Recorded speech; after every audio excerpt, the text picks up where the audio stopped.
नमस्कार. नमस्कार. आज आपले सौभाग्य आहे की शिक्षण क्षेत्रात भरीव कामगिरी करणारे शिक्षण तज्ञ डॉक्टर बाबासाहेब आंबेडकर मराठवाडा विद्यापीठ औरंगाबादचे माजी कुलगुरू डॉक्टर विजय पांढरी-पांडे यांच्याशी आपण ऐसपेस गप्पा करणार आहोत. जुळ्यांचा कट्टा ऐसपेस गप्पा या कार्यक्रमाअंतर्गत मी मीना मोरोणे आणि मी श्यामा देशपांडे तुमचं या कार्यक्रमात मनपूर्वक स्वागत करते. डॉक्टर विजय पांढरी-पांडे यांनी VRC मधून म्हणजे आत्ताच VNIT मधून इलेक्ट्रॉनिक्स मधलं BE केलं. IIT खरगपूर मधून इलेक्ट्रॉनिक्स कम्युनिकेशन मध्ये MTech केलं. IIT खरगपूरलाच त्यांनी इलेक्ट्रॉनिक्स मायक्रोवेव्ह इंजिनिअरिंग हा विषय घेऊन PhD सुद्धा केलं. Tata institute of fundamental research मुंबईला काही वर्ष वैज्ञानिक अधिकारी सुद्धा होते. नंतर रडार कम्युनिकेशन सेंटर IIT खरगपूरला असिस्टंट प्रोफेसर सुद्धा होते. Osmania university Hyderabad college of इंजिनिअरिंगला प्रोफेसर, विभाग प्रमुख तसेच डीन सुद्धा होते. VNIT नागपूरचे ते पहिले डायरेक्टर. 2011 ते 2014 डॉक्टर बाबासाहेब आंबेडकर मराठवाडा विद्यापीठ इथे ते कुलगुरू होते. त्यांची विविध राष्ट्रीय व आंतरराष्ट्रीय जर्नल्समधून 150च्या वर त्यांचे शोध निबंध प्रकाशित झालेले आहेत. खरंच खूपच प्रेरणादायी आहे तुमचा करिअरचा हा प्रवास. मीना, गप्पांना सुरू करूया. सुरुवात. ओके सर, आपला थोडक्यात आम्हाला जीवन प्रवास सांगा आणि तुम्ही IIT सोडून उस्मानिया विद्यापीठात कसे काय आलात? या माझ्या जीवन प्रवासाबद्दल बोलायचं झालं तर ते ऍक्च्युली स्वतःबद्दल बोलण्यासारखं होईल. त्यामुळे मी या जीवन प्रवासातले ते टप्पे सांगेन की ज्याचा उपयोग खास करून आजच्या तरुण पिढीला होईल आणि पालकांना होईल. तर माझं बालपण हे नागपूरला गेलं पूर्ण, आणि तेही माझ्या आजीजवळ गेलं. म्हणजे मी आजीजवळ लहानाचा मोठा झालो. अक्षरशः मी 2 वर्षाच्या असतानापासून माझ्या आई वडिलांपासून दूर होऊन माझ्या आजीजवळ वाढलो, काकांजवळ वाढलो नागपूरला. तर नागपूरला अगदी जुन्या इतवारी भागात, म्हणजे ज्याला ओल्ड सिटी म्हणतात, पुलापलीकडचं नागपूर, तिथं नगरपालिकेची दाजी प्रायमरी शाळा आहे. म्हणजे जुनं जे GPO होतं, जनरल पोस्ट ऑफिस, त्याच्या समोर दाजी प्रायमरी शाळा, नगरपालिकेची मराठी मीडियमची शाळा, तिथं माझं प्रायमरी शिक्षण झालं. हे मी मुद्दामून का सांगतोय की तुम्ही नगरपालिकेच्या शाळेत शिकला तरी IIT पर्यंत पोहोचू शकता. हुशार माणूस हे सांगतो. ओके. त्यानंतर मी महालातल्या CP and बेरार हायस्कूल मधून मॅट्रिकला बसलो. तिथं सुद्धा आम्हाला 8वी पर्यंत मराठी मीडियम होतं. 8वी पर्यंत. हा, जे इंग्लिश मीडियम सुरू झालं ते 9वी, 10वी, 11वी, आणि तेही फिजिक्स, केमिस्ट्री, गणित हे विषय आम्ही इंग्रजीतून शिकलो. आता तुम्हाला गंमत म्हणून सांगतो की अजूनही मला मराठीत जे काही मी गणित शिकलो त्याच्या ज्या संकल्पना आहेत, त्याच्या ज्या संज्ञा आहेत, त्या मला अजूनही आठवतात आणि अजूनही पाठ आहेत. म्हणजे माझं जरी पूर्ण शिक्षण इंग्रजी मीडियम पुढचं इंजिनिअरिंगचं म्हणा किंवा पोस्ट ग्रॅज्युएशन मध्ये झालं होतं, पण आज जर मला कोणी बिंदूची व्याख्या विचारली तर मी मराठीतून सांगू शकतो. म्हणजे ज्याला अस्तित्व असतं पण लांबी, रुंदी, जाडी नाही असे समजतात, त्याला बिंदू असे म्हणतात. ही बिंदूची व्याख्या आहे. मला असं वाटतं फार कमी लोकांना ही बिंदूची व्याख्या माहिती असेल, कारण की आपण जी भूमिती शिकतो गणितात, त्या भूमितीचा प्रवास हा या बिंदूपासून होतो. पण मुळात जर तुम्ही पाहिलं तर ही बिंदूची व्याख्या समजण्याला अतिशय कठीण आणि ऍक्सेप्ट करायला तर त्याहून कठीण आहे. कारण की ज्याला रुंदी नाही, लांबी नाही, जाडी नाही, पण अस्तित्व आहे, त्याला बिंदू म्हणतात. आता मला सांगा, हे परमेश्वरासारखं झालं ना. अस्तित्व म्हणजे लांबी नाही, रुंदी नाही, जाडी नाही, पण अस्तित्व आहे. तर हा असा एक जो गोंधळ असतो आपल्या गणितात म्हणा किंवा संकल्पनात म्हणा, तो तुम्हाला प्रश्न विचारायला उद्युक्त करतो. तुम्ही प्रश्न विचारले पाहिजे की असं कसं शक्य आहे. आता तुम्हाला म्हणजे गंमत म्हणून सांगतो, ही व्याख्या जेव्हा मी माझ्या नातीला समजवायला गेलो 4 वर्षाच्या किंवा 5 वर्षाच्या, तर तिने मला 1760 प्रश्न विचारले की लांबी नाही, रुंदी नाही, जाडी नाही, तुम्ही म्हणता की स्टील इट एक्झिस्ट किंवा त्याला अस्तित्व आहे, हे कसं शक्य आहे? तर मी प्राध्यापकात 30 वर्ष घालवली, पण तुम्हाला सांगतो की तिच्याशी मी 1 तास वाद घातला, किंवा रादर तिने माझ्याशी 1 तास वाद घातला ती बिंदूची व्याख्या समजून घ्यायला. हे मी उदाहरण मुद्दामून याच्यासाठी सांगितलं की आपण जे शिकतो त्याचं नेमकं उद्दिष्ट काय. आजकाल असे प्रश्न विचारणारे विद्यार्थी राहिलेले नाहीत. तर माझं मॅट्रिक पर्यंतचं शिक्षण तिथं झाल्यानंतर सीपी अँड बेरार महालमध्ये मी डायरेक्टली VRC मध्ये प्रथम 1 वर्ष मी इन्स्टिट्यूट ऑफ सायन्स मध्ये BSc पार्ट 1 केलं, कारण की तेव्हा डायरेक्टली इंजिनिअरिंगला प्रवेश नसे. ऍक्च्युअली तो VRC हे नुकतं सुरू झालेलं होतं आणि तो कोर्स म्हणजे तेव्हा अगदी इंटिग्रेटेड कोर्स म्हणतात तो सुरू झाला नुकताच. तर तेव्हा त्याच्यानंतर 1 वर्ष BSc पार्ट 1 करून आम्हाला डायरेक्टली सेकंड इयरला प्रवेश मिळाला. आणि 1970 मध्ये तिथून BE झाल्यानंतर मी IIT खरगपूरला ऍडमिशनसाठी हे केलं. IIT खरगपूरलाही केला आणि मुंबईलाही केला. आता तुम्हाला इथे सुद्धा प्रवेशाची एक गंमत सांगतो. ही गंमत सांगणं अत्यंत आवश्यक आहे, कारण की आपण पुढे म्हणतो की तुम्हाला जे मार्क मिळतात त्या मार्काचा खरंच काही उपयोग असतो का, तुम्हाला ज्या ग्रेड्स मिळतात, मार्क्स मिळतात. तर तुम्हाला एक घटना सांगतो. IIT मुंबईला जेव्हा आम्ही एमटेक साठी प्रवेशला अर्ज केला तेव्हा नागपूरहून म्हणजे नागपूरच्या VRC मधून 4-5 मुलं आम्ही गेलो होतो. आणि दिवसभर परीक्षा झाली, म्हणजे लेखी परीक्षा झाली, नंतर संध्याकाळी वायवा झाला, तोंडी परीक्षा झाली, खूप कडक होती. आणि त्यांनी रात्री 8 वाजता निकाल लावला, म्हणजे कोण सिलेक्ट झाला याचा. आणि तुम्हाला आश्चर्य वाटेल की नागपूर विद्यापीठातून आम्ही 4-5 जण गेलो होतो, एकाचीही निवड झाली नाही. एकाचीही निवड झाली नाही. आता माझी निवड झाली नाही त्याचं मला फारसं काही वाटलं नाही, किंवा माझा नंबर मला वाटते मेरिटमध्ये 6वा 7वा 5वा 6वा काहीतरी होता. पण आश्चर्य म्हणजे जे नागपूर विद्यापीठात पहिले आणि दुसरे आले होते त्यांची सुद्धा निवड झाली नाही. आश्चर्य म्हणजे आता तुम्ही कल्पना की जो नागपूर विद्यापीठातून पहिला आलेला आहे, दुसरा आलेला आहे, त्याची IITच्या प्रवेश परीक्षेत निवड झाली नाही. तर आम्हाला 4-5 मुलांना खूप राग आला. आणि मग काय केलं आम्ही, तिथली जी कोणी सिलेक्शन कमिटी होती, डीन होते, जे होते, तुम्हाला आश्चर्य वाटेल, आम्ही चक्क त्यांच्याशी भांडलो की बा हे कसं शक्य आहे की तुम्ही, म्हणजे जो माणूस पहिला आलाय, दुसरा आलाय, ज्याचा थ्रूआउट रिझल्ट म्हणजे जो थ्रूआउट पहिला होता आणि त्याचे मार्क्स चांगले आहेत, त्याचं सिलेक्शन होत नाही याचं हे आम्हाला समजावून सांगा. म्हणजे तुम्ही आम्हाला कन्व्हिन्स करा की या कारणाने आम्ही त्याचं सिलेक्शन केलं नाही, असं आम्ही केलं. तर हे थोडंसं अर्धा तास भांडण झाल्यानंतर तुम्हाला आश्चर्य वाटेल की जो पहिला आणि दुसरा आला होता त्यांचं त्यांनी नाव ऍड केलं. हे मी मुद्दामून सांगतोय, ऍड केलं, त्यांना सिलेक्ट केलं. आणि पुढे हे दोघेही विद्यार्थी IIT मध्ये प्राध्यापक पर्यंत पोहोचले, डीन झाले दोघी. त्यांनी तिथूनच PhD केलं. आता तुम्ही कल्पना करा की इकडे पहिला आलेला आहे, दुसरा आलेला आहे, पण IIT त्याचं सिलेक्शन होत नाही. ही मी मुद्दामून घटना याच्यासाठी सांगितली की आपण जे म्हणतो ना, आपल्याला तुमचे ग्रेड्स असतात, तुमचे मार्क्स असतात, पण प्रत्येक ठिकाणचं जे प्रवेशाचं तंत्र असतं ते अगदी भिन्न असतं. एनिवे, त्याच्यानंतर सुदैवाने मला खरगपूरला ऍडमिशन मिळाली आणि मी खरगपूरला 2 वर्ष एमटेक केलं. आणि तो जो माझा खरगपूरचा 2 वर्षाचा अनुभव होता तो टोटली डिफरंट होता. अगदी थोडक्यात सांगायचं झालं तर शिकवावं कसं हे मी त्या 2 वर्षात शिकलो. म्हणजे तिथले जे बंगाली प्राध्यापक होते, एकाहून एक तेज ज्याला म्हणतात. पण आम्हाला तुम्हाला सांगतो की पहिला सेमिस्टर अतिशय कठीण गेला, कारण की नागपूरला जो काय अभ्यासक्रम होता की जो ज्या पद्धतीने शिकवला गेला तो त्या स्तराचा नव्हता की जे एमटेकचं आम्हाला शिकवायला लागले ते आम्हाला सहजपणे समजेल अशा स्तराचा तो नव्हता. त्याच्यामुळे आम्हाला पहिलं सेमिस्टर अतिशय कठीण गेलं. पण तिथले जे बंगाली प्राध्यापक होते ते इतके जिव्हाळ्याचे, लळ्याचे होते की ते म्हणायचे की तुम्ही संध्याकाळी या, जास्त या, आमच्या वर्गात बसा, अजून लॅबॉरेटरीमध्ये काम करा. आणि ते आमच्या अडचणी समजून घ्यायचे. पण नंतर मग एकदा समजलं.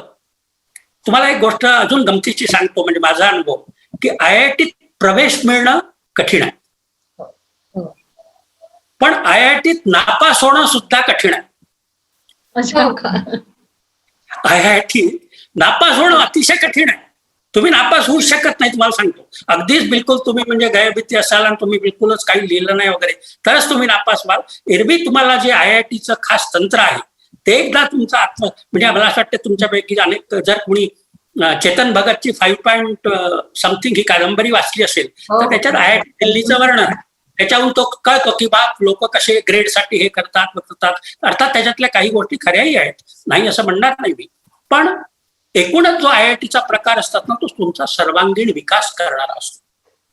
या 2 वर्षात केवळ शिक्षणच नव्हे तर सांस्कृतिक कार्यक्रम, IITच्या सांस्कृतिक कार्यक्रमाची जी तुम्हाला सांगतो जो दर्जा असायचा किंवा तिथल्या ज्या क्विजेस, तिथल्या जे म्हणजे वादविवाद स्पर्धा, निबंध स्पर्धा किंवा वेगवेगळ्या ज्या स्पर्धा किंवा संगीताचे कार्यक्रम, प्रत्येक हॉस्टेलमध्ये एक ज्याला आपण स्नेहसंमेलन म्हणतो असा हॉल डे, म्हणजे तिथे हॉस्टेलला हॉल म्हणायचे, तर हॉल डे साजरा व्हायचा. त्या कार्यक्रमांचा दर्जा इतका तुम्हाला सांगतो भरच्या दर्जाचा असायचा की म्हणजे यू एन्जॉय.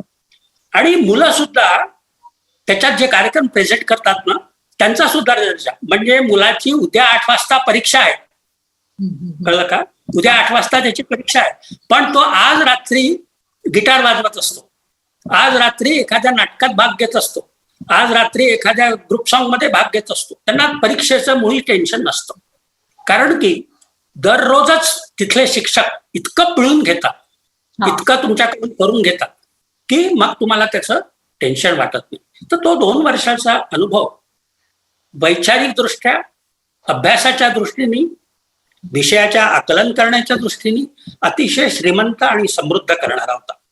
तर तिथं मी एमटेक केल्यानंतर मग जसं तुम्ही आता सांगितलं की मी वेगवेगळ्या ठिकाणी अप्लाय केल्या आणि सगळीकडे सिलेक्शन झालं, पण त्यातल्या त्यात मी मुंबईच्या ज्या Tata institute of fundamental research आहे तिथली जागा निवडली आणि तिथे मी जॉईन झालो. पण मी तिथं 1.5 वर्ष राहिलो, जवळ 1.5 किंवा 2.25 वर्ष. याचं कारण असं की मला PhD करायचं होतं.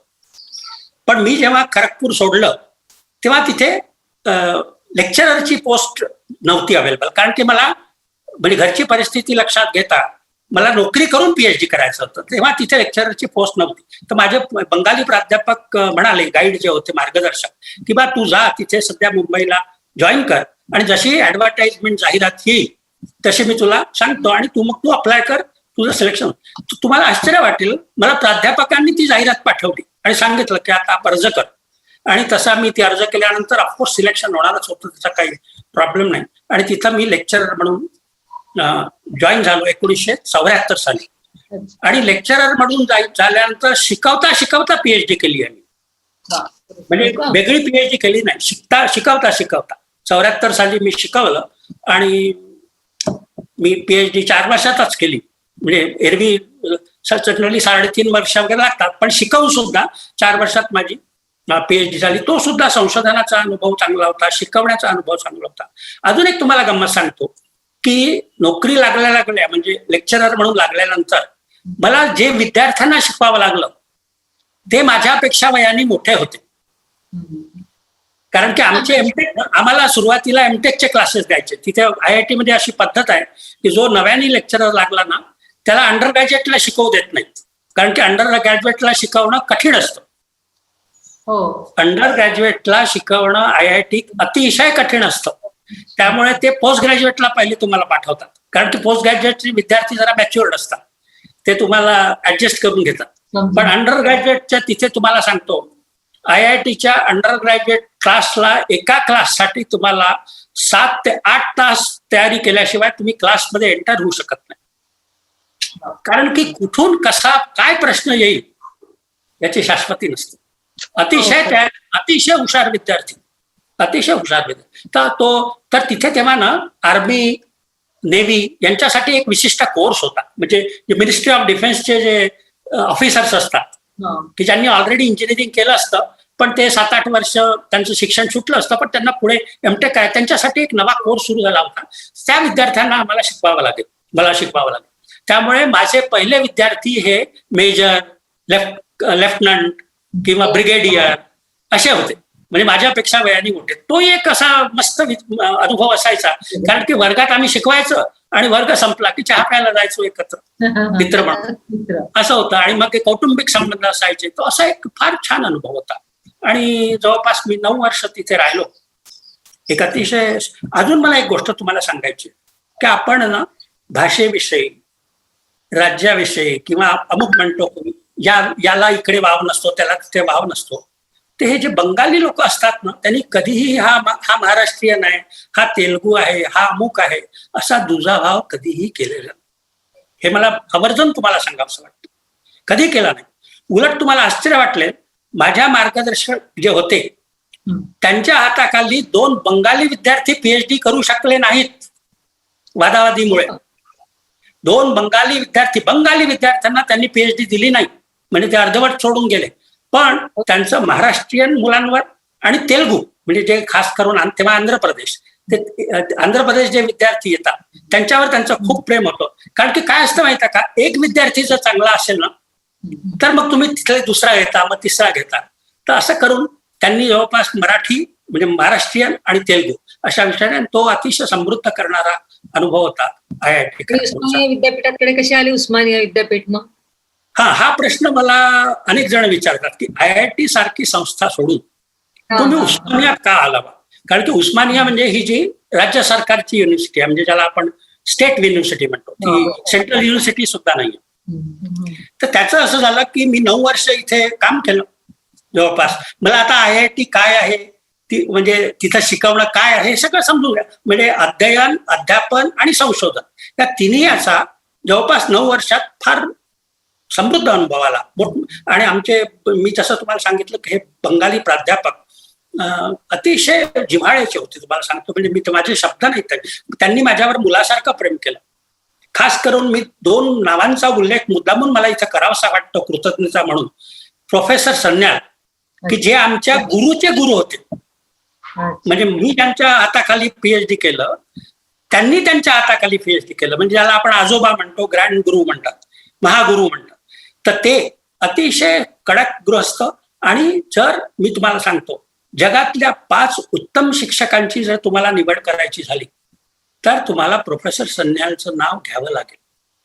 इतके ते उत्कृष्ट शिक्षक होते. तर ते फार अगदी मुलासारखं त्यांनी माझ्यावर प्रेम केलं. तुम्हाला सांगतो कोणती कमिटी येऊ, कोणती येऊ, ते अक्षरशः खांद्यावर हात ठेवून म्हणायचे, पांढरे पांढरे ही काय तयारी तुम्हाला करायची आहे, हे तुम्हाला करायचं आहे, हे तुम्हाला प्रेझेंट करायचं. आणि त्या लोकांचा मोठेपणा इतका असं. एक अजून मला मुद्दामून तरुण पिढीला सांगावं असं वाटतं की ते विभाग प्रमुख होते, पण कधीही काम असलं ना तर ते आम्हाला त्यांच्या रूम मध्ये नाही बोलवायचे, स्वतःच्या रूम मध्ये यायचे, खांद्यावर हात ठेवायचे, हातात हात घ्यायचे आणि मग सांगायचे की पांढरे पांढरे उद्या अशी कमिटी येणार आहे, आपल्याला असं करायचं आहे, इथे प्रोजेक्ट सबमिट करायचा आहे, हे कसं तुम्ही करू. हा मोठेपणा ही म्हणजे तुम्हाला सांगतो की हे खूप शिकलो मी त्यांच्याकडून, दोघांकडून. आणि आमचे जे बी दास म्हणून जे माझे स्वतःचे मार्गदर्शक होते ते अतिशय कडक. पण ज्याला आपण नारळ म्हणतो ना, वरतून नारळाचं पण आणि किंवा फणस, नारळ, त्यांना नारळ किंवा फणसाची उपमा देणंच अतिशय योग्य होईल. त्यांनी सुद्धा माझ्यावर अतिशय मुलासारखं प्रेम केलं. म्हणजे त्यांना 2 मुलं होती, ते मला 3रा मुलगा म्हणायचे. आणि तुम्हाला सांगतो माझा थेसिस जो एमटेकचा, बरं का, पीएचडीचा नाही, एमटेकचा थेसिस त्यांनी मला 12 वेळा लिहायला लावला. बापरे, 12 वेळा. हे करा, ते करा, ते दुरुस्त करा, ते दुरुस्त करा, ते दुरुस्त. मी शेवटी वैतागून गेलो होतो. पण याचा उपयोग इतका झाला चांगला की माझ्या पीएचडी थेसिसचा पहिला ड्राफ्ट त्यांनी मंजूर केला, जसाच्या तसा. त्यात काही चुका नव्हत्या. हा म्हणजे कसा उपयोग की जेव्हा तुम्ही आधी जे कष्ट घेतले, आधी त्यांनी जे तुम्हाला म्हणजे जे सरकातून काढलं, उसाच्या पिळून काढलं, त्याचा तो उपयोग होता. तर ह्या 2 शिक्षकांकडून आणि इतरही शिक्षकांकडून खूप शिकता आलं. आणि IITचं वातावरण जरा अतिशय वेगळं होतं. तर तुम्ही मला विचारलं की तुम्ही उस्मानियात का गेला, तर या 9 वर्षाच्या काळात माझं लग्न झालेलं होतं आणि मिसेसला सांभाळून ते IITचं वातावरण काय होतं, ते नुसतं शिक्षणाचं वातावरण, बाकी तिथे काही नाही. अक्षरशः खेडा आहे. तुम्हाला सांगतो पूर्वी IIT खरगपूर ही जेल होती. म्हणजे स्वातंत्र्यपूर्व काळात ती जेल होती. त्या जेलचं मग त्या रूपांतर करण्यात आलं. तिथे जे प्रोफेसर्स वगैरे राहतात ना, त्या कॉलनीला दंडकारण्य म्हणतात. दंडकारण्य म्हणजे तुम्ही इमॅजिन करा की म्हणजे किती जुनी काळ जाते. तर तिला ते थोडंसं आवडत नव्हतं. मुलाच्या शिक्षणाचा परिणाम म्हणजे प्रॉब्लेम झाला असता पुढे की शाळेत कुठं टाकायचं, काय करायचं. आणि दुसरी गोष्ट अशी सगळ्यात महत्वाची म्हणजे मला उस्मानियात बोलावून घेण्यात आलं. अच्छा. म्हणजे त्यांनी सांगितलं मला की तुम्ही तुमचा बायोडेटा पाठवा आणि अशी अशी जागा आहे, तुम्ही करा. आता तुम्ही कल्पना करा, तेलंगणाचा प्रदेश आणि त्यांना कुठून तो IIT खरगपूरचा पांढरी पांडे नावाचा माणूस हे होतो, त्याला ते सांगतात की तुम्ही आपला बायोडेटा पाठवा. आणि अजून सगळ्यात एक महत्वाची गोष्ट म्हणजे ज्या दिवशी ते इंटरव्ह्यू होते उस्मानिया युनिव्हर्सिटीच्या प्राध्यापक पदाचे, नेमका त्यावेळेला मी इंग्लंडला गेलेलो होतो एका आंतरराष्ट्रीय परिषदेसाठी. त्यामुळे मला त्या इंटरव्ह्यूला जाणं जमलंच नाही. तर मी माझ्या मार्गदर्शकांना विचारलं की आता मी काय करू, मला जाता येत नाही. तर ते म्हणाले तू असं कर, आता काय तू जाऊ शकत नाही. तर आणि दुसरी गोष्ट मला काय वाटलं की मी 34 वर्षाचा आहे, त्यावेळेला माझं वय फक्त 34 होतं. तर 34 वर्षाच्या वयात तुम्हाला कोणी प्राध्यापकाची जागा देणार नाही, फुल प्रोफेसर हे मिळणं अशक्य आहे असं मला वाटलं होतं, इम्पॉसिबल. तर मी म्हटलं गेलो आणि नाही झाला, पण त्या माझा इंग्लंडचा चान्स कशाला घालवायचा, म्हणून मी त्या आंतरराष्ट्रीय परिषदेला गेलो.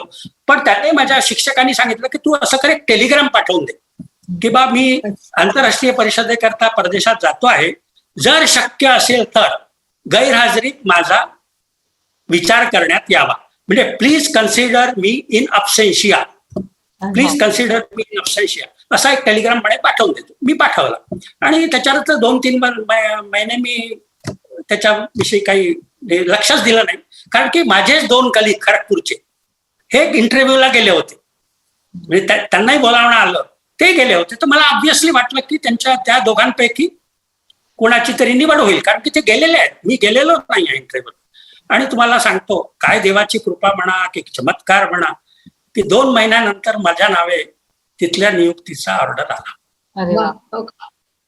तर आणि मग अतिशय मला आनंद झाला. आणि दुसरं असं असतं बघा की तुम्ही जेव्हा एखाद्या संस्थेत वडाच्या झाडाखाली असतात, म्हणजे मोठ्या वृक्षाच्या झाडाखाली असतात, तिथे ना लहान रोपटी जास्त हे होत नाहीत. तर खरगपूरला कसं होतं, आमचे सगळे दादा लोक प्रोफेसर्स, राईट. तर कुठेही प्रोजेक्ट येणार किंवा कोणत्या कमिटीत असणार तर त्या सगळ्यात पहिला प्रिफरन्स कोणाला जाणार, त्यांना जाणार. त्याच्यानंतर मग तुम्ही सेकंडरी किंवा थर्ड तुमचा दुय्यम किंवा तिय्यम विचार करण्याचा. तर ऑब्व्हियसली तुम्हाला जर स्वतःची ओळख निर्माण करायची असेल, तुम्हाला जर स्वतःचं काही स्थान निर्माण करायचं असेल, तर एक स्वतंत्रपणे तुम्हाला तुमची जागा निर्माण करणं किंवा तुमचं स्थान निर्माण करणं गरजेचं मला वाटलं. आणि त्या उद्देशातून मग मी उस्मानियात आलो. आणि तुम्हाला सांगतो की उस्मानियात खरंच मला त्या व्हाईस चान्सलरचं तर कौतुक वाटतं. मी सुद्धा नंतर मी असं जसं सांगितलं की मी सुद्धा व्हाईस चान्सलर झालो, मला व्हाईस चान्सलरच्या मर्यादा माहिती आहेत. मी तुम्हाला सांगतो, मी सुद्धा कोण्याही प्राध्यापकाचं अब्सेन्शियामध्ये सिलेक्शन केलं नसतं, होऊ शकत नाही. ते अतिशय कठीण गोष्ट आहे ती, म्हणजे जवळपास अशक्यप्राय गोष्ट आहे. आता थोडंसं जरा शिथिल झाले आहेत नियम, पण त्या काळात म्हणजे मी 1983ची गोष्ट सांगतोय, त्या काळात ही गोष्ट केवळ अशक्य होती. त्याच्यामुळे माझं सिलेक्शन का झालं, कसं झालं, हे सगळं फक्त त्याचं उत्तर फक्त परमेश्वरालाच माहिती आहे. पण तुम्हाला सांगतो की खरगपूरला आलो आणि मग माझ्या मिसेसचाही प्रॉब्लेम सॉल्व्ह झाला, तिला शहर पाहिजे होतं आणि मग भरभराट झाली. म्हणजे माझं तिथे वेगळी ओळख निर्माण झाली आणि मला माझं संशोधन करता आलं, वेगळी ओळख निर्माण करता आली. एक मुख्य म्हणजे मी स्वतःची लॅबॉरेटरी निर्माण केली, तिथे खूप प्रोजेक्ट काढले, स्वतंत्रपणे प्रोजेक्ट घेतले मिनिस्ट्री ऑफ डिफेन्स कडून वगैरे. आणि मग माझं सर, सध्या विद्यार्थ्यांच्या आणि पालकांच्या मनात शिक्षणाविषयी, परीक्षेविषयी, करिअर विषयी खूप संभ्रम आहेत ना. जनरली हे संभ्रम कुठले असतात आणि आपली ही जी परीक्षा पद्धत आहे ती गढूळलेली आहे, हे कितपत खरं आहे? तसंच सध्याच्या कोरोनाच्या हे जागतिक जे संकट आहे त्यामुळे विविध क्षेत्रात, विशेषतः शिक्षण क्षेत्रात काय परिणाम झाले? ऍक्च्युली शिक्षण क्षेत्राची जी परिस्थिती तुम्ही म्हणाल ना, हे जी मुलं आहेत, सध्याची जी पिढी आहे, कारण की मी आता मी IITचे विद्यार्थी पाहिले आहेत, मी उस्मानिया विद्यापीठाचे विद्यार्थी पाहिले आहेत, मी इव्हन त्याच्यानंतर काही काळ, थोड्या काळ का होईना, BRC मध्ये, VNIT मध्ये पुन्हा होतो, तिथले विद्यार्थी पाहिले. आणि आता त्याच्यानंतर मी मराठवाड्यासारख्या मागासलेल्या भागातले विद्यापीठाचे विद्यार्थी पाहिले आहेत. हो. तर एक जनरली असं सांगायचं की जी मनोवृत्ती आहे तरुण पिढीची, त्यांना ना सगळं इन्स्टंट हवंय, सगळं इन्स्टंट हवंय. लवकर प्रमोशन हवंय, लवकरचा जॉब हवा आहे, जास्त पगाराची नोकरी हवी आहे. आणि त्या मानाने जी कष्ट आधीची पिढी घेत होती किंवा त्याच्यासाठी जी मशागत करणं गरजेचं असतं स्वतःची, ती त्यांची करण्याची तयारी मला दिसत नाही. आणि त्याला फक्त ते स्वतःच जबाबदार आहेत असं मी म्हणणार नाही. त्यांना शिकवणारे शिक्षकही जबाबदार आहेत, त्यांचे पालक त्याच्यापेक्षा जास्त जबाबदार आहेत. कारण की ती जी मनोवृत्ती तुम्ही निर्माण करता पाल्याची, ती बहुतेक त्याला विद्यार्थ्यांच्या आणि पालकांच्या मनात शिक्षणाविषयी, परीक्षेविषयी, करिअर विषयी खूप संभ्रम आहेत. ते जनरली कुठले संभ्रम असतात आणि आपली जी परीक्षा पद्धत गढवलेली आहे हे कितपत खरंय सर? तसेच या कोरोनाच्या जागतिक संकटात विविध क्षेत्रात, विशेषतः शिक्षण क्षेत्रात जे परिणाम झाले ते कोणते? ऍक्च्युली एकूणच शिक्षण क्षेत्रात म्हणजे 3-4 दशकापूर्वीचं शिक्षण आणि आताचं शिक्षण, खरं म्हणजे ना प्रगती व्हायला पाहिजे. आपली दर्जा, ती प्रगती म्हणजे मी दर्जाच्या दृष्टीने म्हणतोय, संख्येच्या दृष्टीने म्हणत नाही आम्ही. ही दोन गोष्टी असतात. एक प्रगती असते संख्येची, क्वांटिटी, दुसरी असते क्वालिटीची. आपल्याकडे काय झालंय, शाळा खूप झाल्या, कॉलेजेस वाढली, 5 IIT होत्या, आता प्रत्येक राज्यात IIT झाली. NIT सुद्धा प्रत्येक राज्यात NIT, इव्हन काही ठिकाणीच्या जास्त झाल्या. म्हणजे एकूण काय झालं की संख्यात्मक वाढ झाली, पण गुणात्मक वाढ झाली का, हा जर प्रश्न विचारला तर त्याचं उत्तर प्रामाणिकपणे नाही असं आहे. गुणात्मक वाढ झाली नाही. ऍक्च्युली मी तर असं म्हणेन की गेल्या काही वर्षात आपल्याकडे क्वांटिटी व्हर्सेस क्वालिटी असं एक शीतयुद्ध सुरू आहे. म्हणजे क्वांटिटी वाढते आहे आणि क्वालिटी घसरते आहे. म्हणजे मी तुम्हाला सांगतो की 1900 म्हणजे मी जो 70 ते 80 या दशकातली IIT खरगपूर समजा किंवा कोणती IIT म्हणा, ती IIT आणि आताची ती IIT याच्यात सुद्धा दर्जात्मक जो आहे तो फार फरक आहे. आणि तो वाढलेला नाहीये, कमी झालेला. म्हणजे संशोधन लोक करतात, प्रयोगशाळा त्या मानाने दर्जेदार झालेल्या आहेत, सगळं ठीक आहे.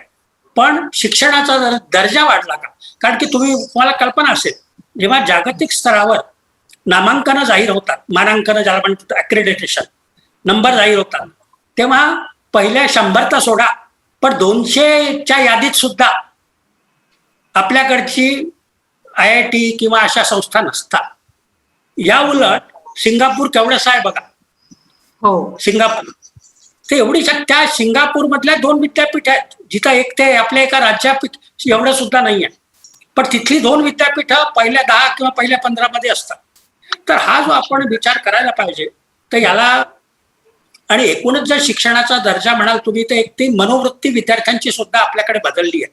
म्हणजे काय, मी हार्ड वर्क करून मी जे कमवील किंवा असं झालं नाही. लोकांना सगळं इन्स्टंट हवं आहे. इन्स्टंट पदवी हवी आहे, इन्स्टंट नोकरी हवी आहे, ती सुद्धा जास्त पगाराची हवी आहे, नोकरीत गेल्यावर ताबडतोब प्रमोशन हवं आहे, चांगलं पॅकेज हवं आहे. हे सगळं हवं हा जो प्रकार आहे ना, पण त्या हव्यासाठी जे करावं लागतं, म्हणजे जी कष्ट घ्यावी लागतात, जी मशागत करावी लागते, ती करण्याची तयारी. आता तुम्ही म्हणाल, आता एक गोष्ट मी तुमच्या बहुतेक प्रश्नांचे उत्तर देण्याआधी एका गोष्टीचा मला मुद्दा म्हणून स्पष्टीकरण द्यावंसं वाटतं, की माझी जी मतं आहेत ना, ती माझी वैयक्तिक मतं आहेत. याच्या अगदी विरोधातली किंवा दुसऱ्या बाजूची सुद्धा मतं असू शकतात आणि त्या मतांचा मी आदर करतो. कळलं का? मी त्या मतांचा सुद्धा आदर करतो. कारण की विरोध, फक्त प्रश्न असा आहे की, म्हणजे मला असं म्हणायचं आहे की सगळंच वाईट आहे, सगळंच चांगलं नाही आहे, असा माझा दावा नाही आहे. काही चांगल्याही गोष्टी झाल्या आहेत. उदाहरणार्थ आपण म्हणू की शाळा नाही आहेत, पण काही शाळा चांगल्या सुद्धा आहेत. अगदी खेड्यापाड्यातल्या सुद्धा काही शाळा चांगल्या आहेत, काही कॉलेजेस चांगले आहेत, काही प्राध्यापक चांगले आहेत. पण मी जो विचार करतोय किंवा मी जे मत मांडतोय ते ब्रॉड मत मांडतोय, म्हणजे इन जनरल मत मांडतोय. याचं म्हणजे 80% 90% जो आहे तो गंभीर किंवा गांभीर्याने घेण्याचा किंवा काळजी करण्यासारखा विषय आहे. 10-20% असेल. म्हणजे मी जेव्हा असं केलं स्टेटमेंट की बा आजकाल संशोधन होत नाही, तर याचा अर्थ कुणीच संशोधन करत होते असं मला म्हणायचं नाही. 10-20% लोक दर्जेदार संशोधन करतात इथे तिथे, पण ते 10-20% दर्जेदार निवडक प्राध्यापकांच्या भरोशावरच. बाकी PhD संशोधनाचा दर्जा म्हणा किंवा पदव्युत्तर जे काय थेसिस तुम्ही लिहिता, MPhil, MTech किंवा MA ते तुम्ही काम करता, तो दर्जा अतिशय घसरलेला आहे. कारण की आपण शिक्षणाला नेहमी दुय्यम स्थान दिलेलं आहे. नेहमी दुय्यम कशाला मी म्हणेन तिय्यम. बाकी आपल्याला बाकी ज्या गोष्टींनी राजकारण करता येईल, ज्या गोष्टींनी मतं मिळवता येतील, त्या गोष्टींना आपण जास्त प्राधान्य देतो आणि ह्याच्याकडे दुर्लक्ष होतं. आता तुम्ही मला परीक्षेविषयी विचारलाय किंवा परीक्षा पद्धती कशी होईल, किंवा आता करोनाच्या काळात सुद्धा परीक्षेचा गोंधळ चालू आहे. परीक्षा झाल्यानंतर नाही तर काय होईल, आणि तो परीक्षा घ्यायच्या की नाही, घेतल्या नाही तर काय होईल. मग UGC म्हटलं की नाही तुम्ही परीक्षा घ्यायलाच पाहिजे, मग त्या कॉलेजेसही सुरू केल्या. तुम्हाला सांगतो, मी बऱ्याच लोकांशी बोललो की कसं काय तुम्ही परीक्षा घेताय, काय करताय. तुम्हाला सांगतो, अंदर की बात म्हणा किंवा काही म्हणा, बहुतेक जण म्हणतात आम्ही कशा तरी परीक्षा घेतो आहोत, कसे तरी निकाल लावतो आहोत. हे कसे तरी जास्त महत्वाचं आहे. म्हणजे काय, समहाऊ ज्याला आपण म्हणतो ना इंग्रजीत, somehow we are taking examination, somehow we are declaring result, somehow we are promoting the students. हा जो समहाऊ वाला प्रकार आहे ना, तो गुणवत्तेशी तडजोड करणार आहे. बरं, दुसरी गोष्ट असे म्हणणार की या खरंच का हो, या परीक्षा ज्या तुम्ही घेता त्यांनी खरंच त्या विद्यार्थ्यांचं तुम्ही खरं मूल्यमापन करता का? किंवा एखाद्या विद्यार्थ्याला 90% मिळाले किंवा 95% मिळाले तर खरंच तो विद्यार्थी त्या दर्जाचा असतो का? हा सुद्धा विचार करणारा एक प्रश्न आहे.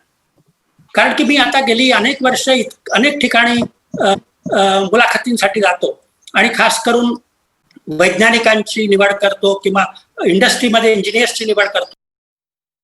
तर मला असं लक्षात आलंय की ज्याला 90% मार्क मिळाले आहेत, ज्याला गेटमध्ये, आता तुम्हाला माहिती आहे MTech साठी गेट ही सुद्धा परीक्षा असते, त्यातलं पर्सेंटाईल खूप हाय आहे. तो IIT वगैरे सारख्या ठिकाणी MTech वगैरे करतोय, पण तो इंटरव्ह्यू मध्ये त्याला साध्या प्रश्नांची सुद्धा उत्तरं येत नाहीत. असं अनेकदा घडलं आहे की आम्ही 62% वाल्या विद्यार्थ्याची निवड केलेली आहे, 62%, आणि 90% ज्याला मार्क मिळाले त्याला रिजेक्ट केलेला. बिलकुल असं असतं. म्हणजे तुम्हाला मिळालेले मार्क, आता कशाला तुम्हाला माहित असेल, आता 10वीचे रिझल्ट डिक्लेअर झाले आणि 12वीचे रिझल्ट डिक्लेअर झाले, राईट. 100% मार्क आहेत जवळपास 100 मुलांना, 100 की 120 मुलांना 100% मार्क आहेत. मला आजपर्यंत कळलं नाही की एखाद्या विद्यार्थ्याला 100% मार्क कसे मिळू शकतात. हे खास करून भाषेत. आता तुम्ही त्या विद्यार्थ्यांना त्यांचा इंटरव्ह्यू घ्या. मी तुम्हाला चॅलेंज देतो, आव्हान देतो की त्यांचा इंटरव्ह्यू घ्या त्या 100% मिळालेल्या विद्यार्थ्यांना आणि त्यांना वेगवेगळे प्रश्न विचारा. तुम्हाला सांगतो, त्यांना सलग 15 मिनिटं तुमच्या प्रश्नांची उत्तर देता येणार नाही. आणि हे मी ऑब्झर्व केलं आहे. एकदा मला वाटतं कोणत्या तरी मराठी वाहिनीनीच त्या मुलांची जे 100% किंवा 99% त्यांचे इंटरव्ह्यू घेतलेले होते. त्यांना साधे प्रश्न विचारले, त्यांना त्यांची उत्तर नाही देता आली. म्हणजे ते तितके स्मार्ट नव्हते.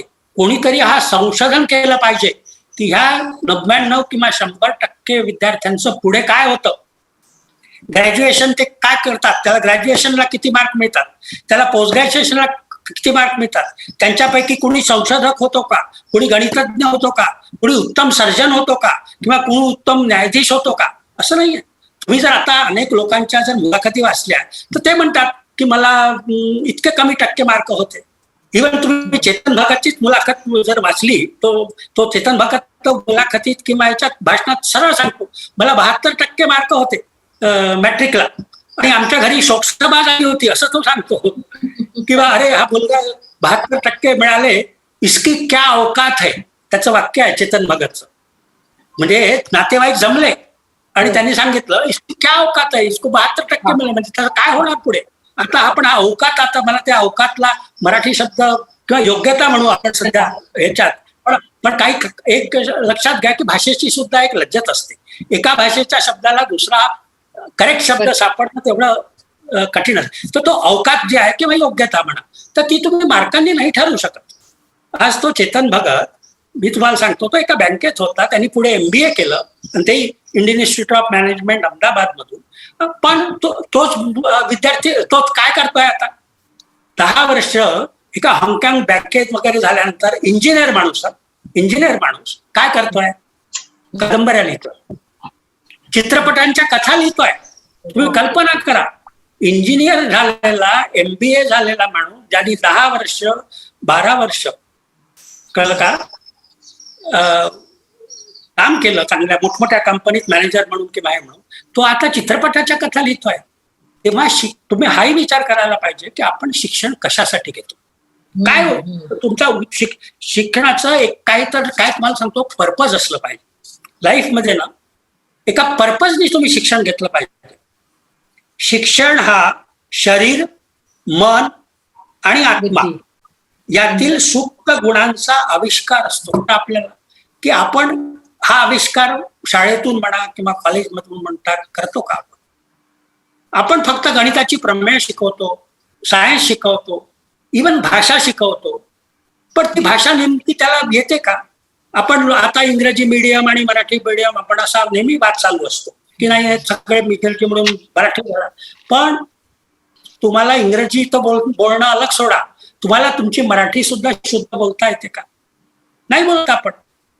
म्हणजे 15 मिनिटं जर आपण बोललो तर त्याच्यात 15-20 सुद्धा 15-20 इंग्रजी शब्द येतात, आणि ते असे ज्याला आपण मराठीत म्हणजे आपल्या चालू भाषेत धेडगुजरी म्हणतो, हे असे धेडगुजरी शब्द येतात की ज्यांना जे तुम्ही वापरायला सुद्धा नको.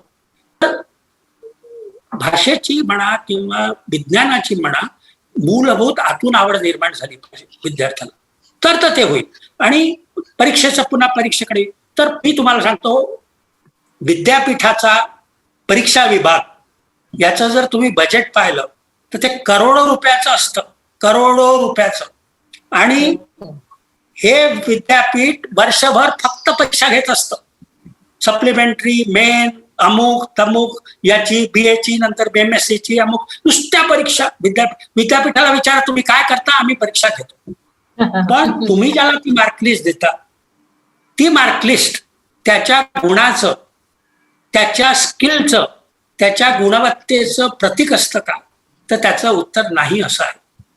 तुम्हाला एक गंमत सांगतो, जे PhD झालेले विद्यार्थी असतात ते प्राध्यापकाच्या नोकरी करता येतात मुलाखतीसाठी. माझा असा अनुभव आहे की कुणीही माणूस, म्हणजे कुणीही व्यक्ती जेव्हा प्राध्यापकाच्या मुलाखतीसाठी येतो तो आपला PhD थेसिस आणत नाही. का आणत नाही, त्याला भीती वाटते की हा जर PhD थेसिस मी दाखवला आणि मला जर त्याच्यात तर प्रश्न विचारणं सुरू केलं तर माझं तिथं उघडं पडेल. इव्हन आमचे इंजिनिअरिंगचे विद्यार्थी सुद्धा, आमच्याकडे प्रोजेक्ट असतो, MTechला प्रोजेक्ट असतो, BTechला प्रोजेक्ट असतो. हे विद्यार्थी जेव्हा इंटरव्ह्यूला जातात ते तो थेसिस घेऊन जात नाही आजकाल.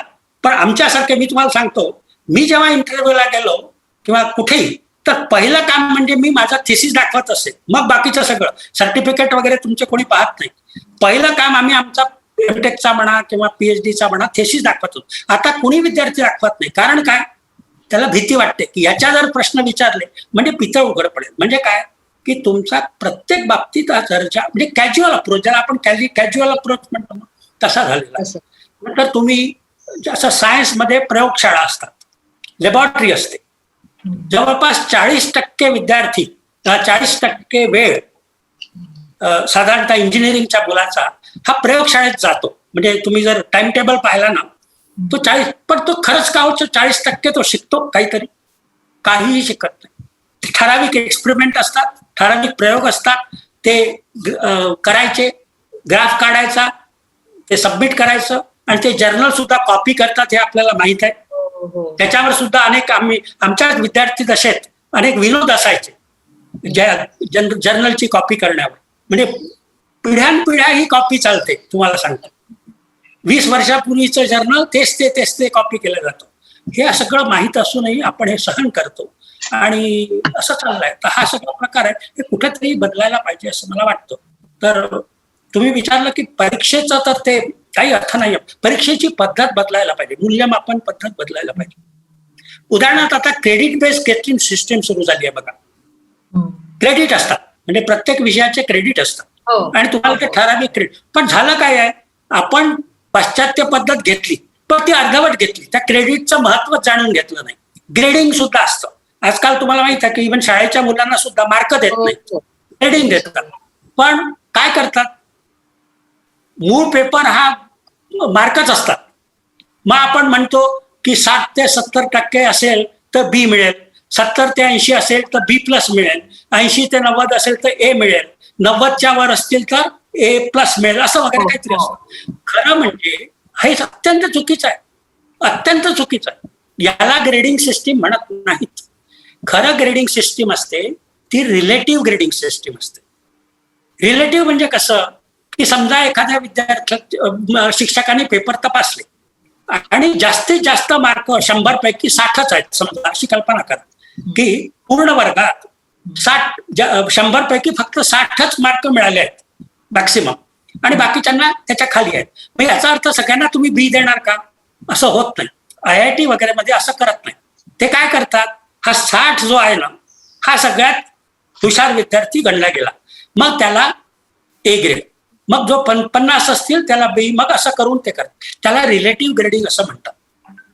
तर मार्क, आता हे जे मार्काचं ग्रेडिंग मध्ये परिवर्तन करायचं वगैरे, ही सिस्टीम जी आहे ना, ती तेवढीशी, ज्याला आपण फुल प्रूफ म्हणून, ते तशी नाही आहे. आणि दुसरी गोष्ट म्हणजे काय माहिती का, की सायन्स बरोबर ह्युमॅनिटीज, आर्ट्स, सोशल सायन्स हे हे विषय सुद्धा आले पाहिजे. तुम्हाला भाषा चांगली आली पाहिजे, तुमचं भाषेवर प्रभुत्व पाहिजे. भाषेवर कोणती एक भाषा येऊ, असं नाही की तुम्हाला इंग्रजी चांगली आली पाहिजे. आता मला सांगा, रशियामध्ये रशियन मुलाला कुठे इंग्रजी येते? जपानीज जे मुलं असतात त्यांना कुठे इंग्रजी येते? त्यांचं इंग्रजी अतिशय हे असतं. चायनीज मुलांना आता थोडंसं तिकडे शिकवणं चालू झालंय, पण त्यांना इंग्रजी चांगलं येत नाही. जर्मनीमध्ये इंग्रजी येत नाही, सगळं शिक्षण याच्यात आहे, लोकल भाषेत आहे, जर्मनीमध्ये म्हणा, रशियामध्ये. पण त्यांचं इंग्रजी म्हणून काही बिघडलं नाही. मग तुम्हीच का इंग्रजी आलं पाहिजे, इंग्रजी आलं पाहिजे? मी तुम्हाला माझंच उदाहरण दिलं ना, आम्ही 9-8वी पर्यंत सगळं मराठीत शिकलो, म्हणून काय आम्हाला IIT त्रास झाला किंवा झाला असेल, थोडासा त्रास झाला असेल, पण आम्ही ते म्हणजे इंग्रजी वर्तमानपत्र वाचून किंवा कादंबऱ्या वाचून किंवा हे वाचून हे केलं. आजकाल मुलांचं वाचन फार कमी झालं, काहीच वाचत. आणि तुम्हाला सांगतो, विद्यार्थ्यांचं वाचन कमी होणं हा अतिशय गंभीर विषय आहे माझ्या मते. मी तुम्हाला सांगतो, मी इंटरव्ह्यू मध्ये विषयाचे प्रश्न विचारण्याच्या अगोदर हा प्रश्न विचारतो की गेल्या 1-2 वर्षात तू तुझ्या टेक्स्टबुक व्यतिरिक्त काय वाचला, म्हणजे काही कोणती कादंबरी, नाटक, कविता, तेलुगूमध्ये, हिंदीमध्ये, कोणत्याही भाषेत, असं काही नाही की ते इंग्रजी, काय वाचलंय. तुम्हाला आश्चर्य वाटेल, असे विद्यार्थी आहेत की ज्यांनी गेल्या 5 वर्षात काहीही वाचलेलं नाही, काहीही वाचलेलं नाही. मला सांगा, हे विद्यार्थी माणूस म्हणून घेण्याची, त्यांची माणूस म्हणून कशी घडवणूक होणार, काय कशी घड. आमच्या वेळेला आम्ही खूप वाचलो.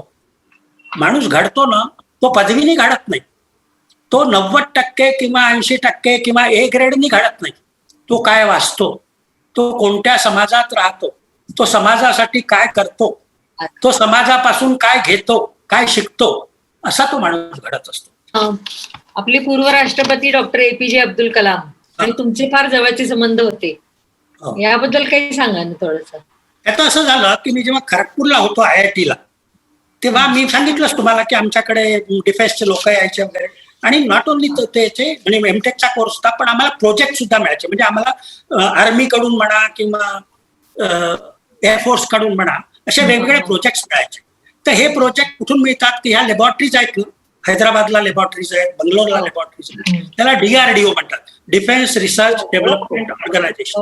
त्यांच्या लॅबॉरेटरीकडून आम्हाला प्रोजेक्ट मिळायचे. तर अशा बऱ्याच प्रोजेक्टवर मी आमच्या गुरूंच्या मार्गदर्शनाखाली काम केलं. तर त्या DRDOचे जे सायंटिस्ट आहेत ते लोक यायचे चर्चेसाठी म्हणा किंवा इव्हन ते प्रोजेक्टची प्रगती बघण्यासाठी यायचे. तर त्याच्यावरून आमचं झालं. जेव्हा मी 1983 साली हैदराबादला आलो उस्मानिया विद्यापीठात, तर हैदराबादला खूप लॅबॉरेटरीज आहेत यांच्या DRDOच्या, DLRM DRDO. तर डॉक्टर कलाम हे तेव्हा मला वाटते माझ्या येण्याच्या अगदी 4-5 वर्ष अगोदरच एका लॅबॉरेटरीचे डायरेक्टर म्हणून आले होते. ते पूर्वी DRDO मध्ये नव्हते, ते इस्रो मध्ये होते, इंडियन स्पेस रिसर्च ऑर्गनायझेशन मध्ये होते. तिथली नोकरी सोडून ते DRDO मध्ये डायरेक्टर म्हणून आले. आणि आम्ही खरगपूरला असताना एक प्रोजेक्ट त्यांचा करत होतो. तर तो प्रोजेक्ट अर्धवट राहिलेला होता. तर तो इथे आल्यानंतर तो प्रोजेक्ट पुन्हा तो कंटिन्यू करायचा म्हणून माझे तिथले प्राध्यापक म्हणाले की तूही त्याच्याशी थोडासा सहभागी हो. असं करून मग आम्ही मी त्याच्याशी सहभाग करून तो प्रोजेक्ट झाला. आणि मग ती म्हणजे डॉक्टर कलामशी संबंध येणं तिथून सुरू झालं. म्हणजे मीटिंग मध्ये आम्ही एकत्र आलो ते. आणि दुसरी गोष्ट म्हणजे उस्मानिया विद्यापीठात तेव्हा नेव्हिगेशन इलेक्ट्रॉनिक्स मध्ये एक महत्वाचा प्रोजेक्ट होता.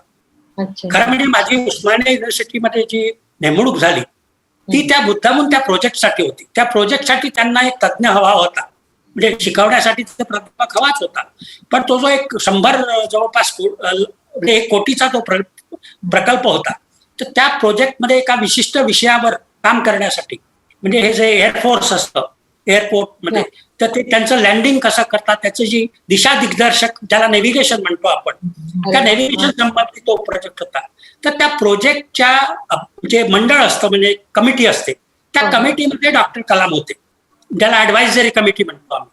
त्या निमित्तानं ते उस्मानिया विद्यापीठामध्ये यायचे, म्हणजे त्या प्रोजेक्टचं मूल्यमापन करण्यासाठी. तर तो संबंध वाढला. नंतर मी तज्ज्ञ म्हणून त्यांच्याकडे जात असे. म्हणजे गेली 25-30 वर्ष मी DRDO मध्ये त्यांच्या वैज्ञानिकांची निवड करण्यासाठी जी कमिटी असते त्या कमिटीचा सभासद आहे. आणि मला तुम्हाला अंदर की बात म्हणून सांगायला मला आनंद वाटेल की ही जी कमिटी आहे ना ती दर 3 वर्षाला बदलत असते. दर 3 वर्षाला तज्ज्ञ बदलत असतात. पण मी एकमेव असा त्यांचा प्राध्यापक आहे की गेल्या 30 वर्ष त्यांनी मला बदललेलं नाही. तर तेव्हापासून मी त्या कमिटीमध्ये होतो. तर त्या कमिटीमध्ये काम करत असताना काय होतं की ते डायरेक्टर सुद्धा त्या कमिटीत असतात. तर डॉक्टर कलाम आणि आम्ही एकत्र त्या कमिटीमध्ये कामं केलेले आहेत शास्त्रज्ञांची निवड करण्यासाठी. आणि त्याच्यामुळे त्यांचे संबंध झाले. अजून एक गोष्ट मला सांगायला आवडेल की डॉक्टर कलामच्या एका सायंटिस्टनी माझ्या हाताखाली PhD केली.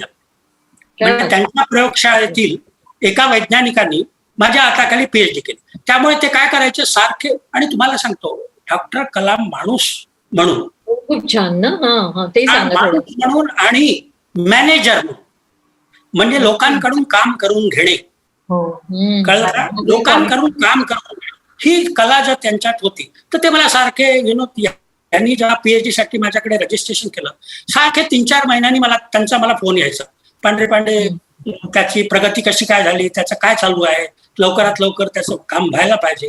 मग मी एकदा त्यांना म्हटलं सर की त्याला तुमचंही काम करावं लागतं आणि PhDचंही काम करावं लागतं, त्याला सुट्टी दिली नव्हती. तर म्हटलं त्याला ते थोडासा वेळ लागतोय, तुम्ही त्याला 5-6 महिने सुट्टी देऊ शकाल का?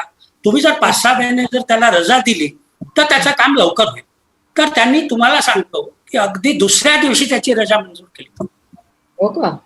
हा, म्हणजे एवढं त्यांचं आपल्या कलिगकडे सहकार्यांकडे लक्ष असायचं. नाही तर असं 5-6 महिने, कारण की काय त्यांनाही प्रोजेक्ट असतात, हे असतात, तर तो बिचारा आपलं तेही काम करायचा, PhDचे काम करायचं, त्याची फार धावपळ होत असे. पण ते करण्यात मग त्यांनी 6 महिने रजा दिली आणि त्यांनी ती PhD पूर्ण केली. दुसरी एक मला घटना सांगायला आवडेल की डॉक्टर कलामचं मोठेपण म्हणा किंवा हे म्हणा. एकदा आम्ही बंगलोरला एका कमिटीच्या साठी गेलो होतो आणि दोघेही जण नॅशनल एरोनॉटिकल लॅबॉरेटरीचं जे गेस्ट हाऊस आहे तिथे मुक्कामाला होतो.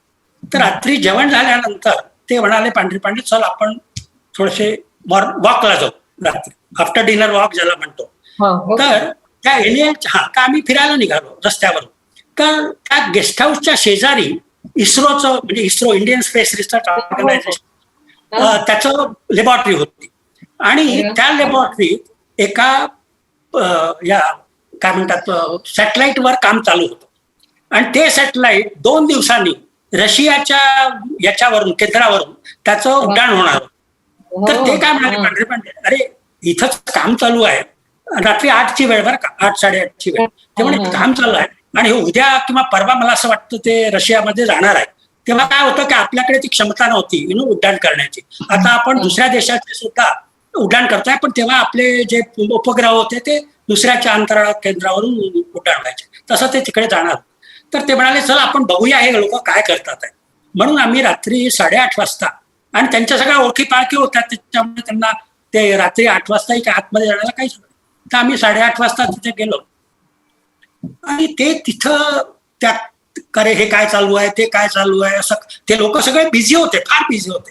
मग कोणत्या अडचणी आहेत ते सगळे प्रत्येकाला प्रश्न विचारायला लागले, हे करायला लागले, माहिती घ्यायला लागले. आणि तुम्हाला सांगतो आम्ही परतलो तेव्हा रात्रीचा 1 वाजलेला होता. म्हणजे त्यांचे इन्व्हॉल्वमेंट बघा, त्या DRDO मध्ये नाही आहेत, ते सॉरी ते इस्रो मध्ये नाही आहेत, त्यांच्याशी त्या प्रकारशी त्यांचा काही संबंध नाही आहे.